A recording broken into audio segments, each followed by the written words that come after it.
Եկել ենք մեր արգիստին, որ ընտրեք սաղը։ Հարց կան ջան, ես աղում։ Երբ որ դու ես հարց կան։ Ու Թորե Վաղաշապատ համայնքի ղեկավար ժամանակավոր պաշտոնակատար Արգիշտի Մեխակյանը եւ մյուս 7 տեխնացուները փորձում են վաղաշապատցիներին համոզել ընտրել իրենց։ Եվ մինչ տեխնացուները փողոց առ փողոց անցնում են, դիտորդները մի շարք ենթադրյալ խախտումների մասին են բարձրաձայնում, որոնց ճնշող մեծամասնությունը բաժին է ընկնում քաղաքացիական պայմանագրին։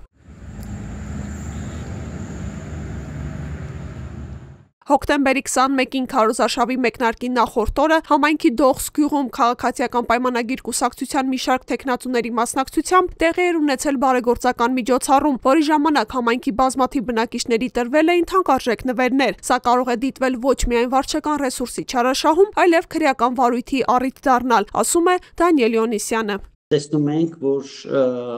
տեխնացուներ եթե նույնիսկ իրենք ամիջականորեն չէին տալիս բարեգործությունը, բայց ամեն ձև փորձում են տպավորություն ստեղծել, որ բարեգործություն նաև իրենց նորհիվ որ տրվում է կամ նաև իրենց կողմից է տրվում, տպավորություն են փորձում ստեղծել, ինչը առերևույթ նաև պարունակում է քրեական օրենսգրքի 221-րդ հոդվածով արգելված արար։ Արգիշտի Մեխակյանն այս պնդմանը հետ համաձայն չէ, ասում է, ինքը պարզապես հրավիրված է եղել։ Այդ ժամանակ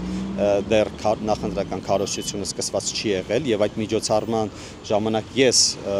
միջոցառման կազմակերպչի կողմից հրավիրված եմ եղել եւ այդ միջոցառման ժամանակ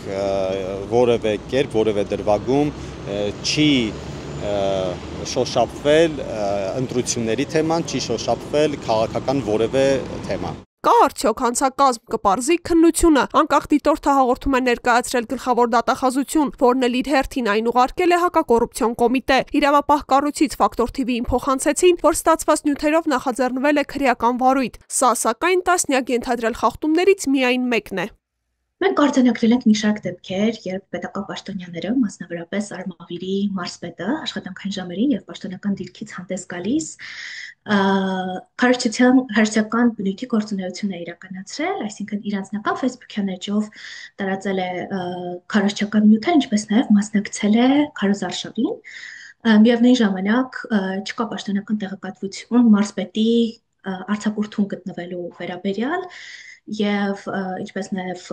մարզպետարանի աշխատակազմի պաշտոնական Facebook-յան էջը շարունակում է հրապարակել տեղեկատվություններ այն մասին, որ մարզպետը կատարում է իր աշխատանքը, այսինքն դա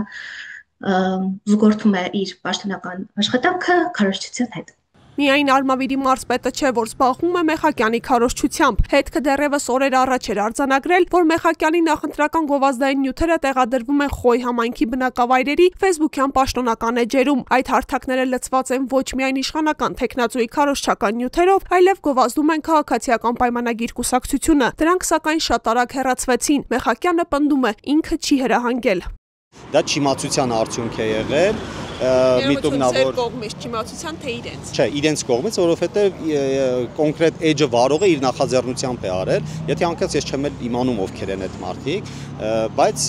նրանց հստակ մեր նախընտրական շտաբի կողմից ասվել է, որ հեռացվեն այդ բոլոր նյութերը եւ շատ կարճ ժամանակահատվածում դրանք հեռացվել են։ Առերևույթ խախտումների մեծ մասը վերաբերում է չսահմանված կամ արգելված վայրերում քարոզչական պաստառների փակցմանը, այստեղ էլ ըստ փորձագետների Մեխակյանը կրկին վարչական ռեսուրս է կիրառել։ Քարոզարշավի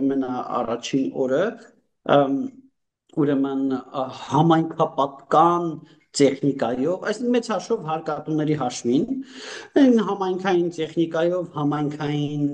աշխատողները համայնքից աշխատավարձ ստանալով, ենթադրում եմ նաև համայնքային, չգիտեմ, բենզին կամ դիզել օգտագործելով աշխատանքային պարտականությունները կատարելու փոխարեն առերևույթ կատարում էին ուրեմն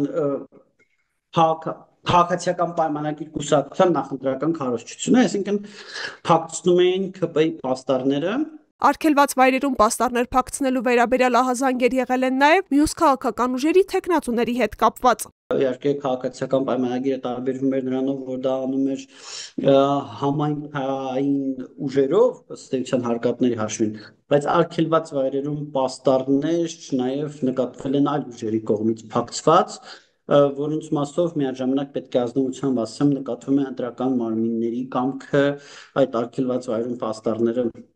պաստառները պոկելու հետ կապված։ Կենտրոնական ընտրական հանձնաժողովը եւս դիմում է ստացել առերևույթ խախտման մասին։ Առաջին օրվա ընթացքում մենք ստացել ենք դիմում հաղթանակ դաշինքից,